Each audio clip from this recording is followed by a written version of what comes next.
Pemirsa, Kota Denpasar mengalami inflasi sebesar 0,39% pada bulan Juni 2016. Angka inflasi tersebut dipicu oleh peningkatan harga yang ditunjukkan oleh naiknya indeks pada 6 kelompok pengeluaran.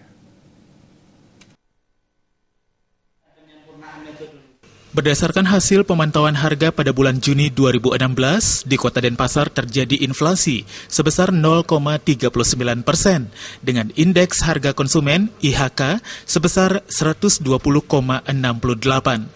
Inflasi terjadi karena adanya peningkatan harga yang ditunjukkan oleh naiknya indeks pada 6 kelompok pengeluaran, yakni kelompok bahan makanan, kelompok transport, komunikasi dan jasa keuangan, kelompok makanan jadi, minuman, rokok dan tembakau, kelompok sandang, serta kelompok kesehatan.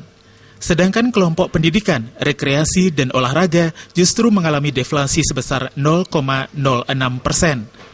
Komoditas yang mengalami peningkatan harga seperti beberapa jenis buah, daging ayam ras, ikan pindang, tarif angkutan udara, dan tarif listrik. Sedangkan komoditas yang mengalami penurunan harga antara lain bawang merah, cabai, serta beberapa sayur.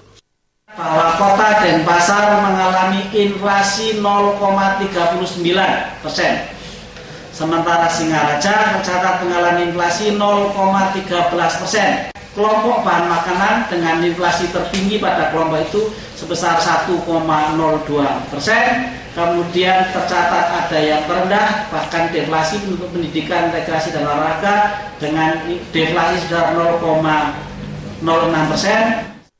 Dari 82 kota di Indonesia yang mengalami inflasi, Kota Denpasar berada pada urutan 64. Inflasi tertinggi terjadi di Pangkal Pinang sebesar 2,14%, dan terendah di Padang sebesar 0,10%. Darmawan Bali TV.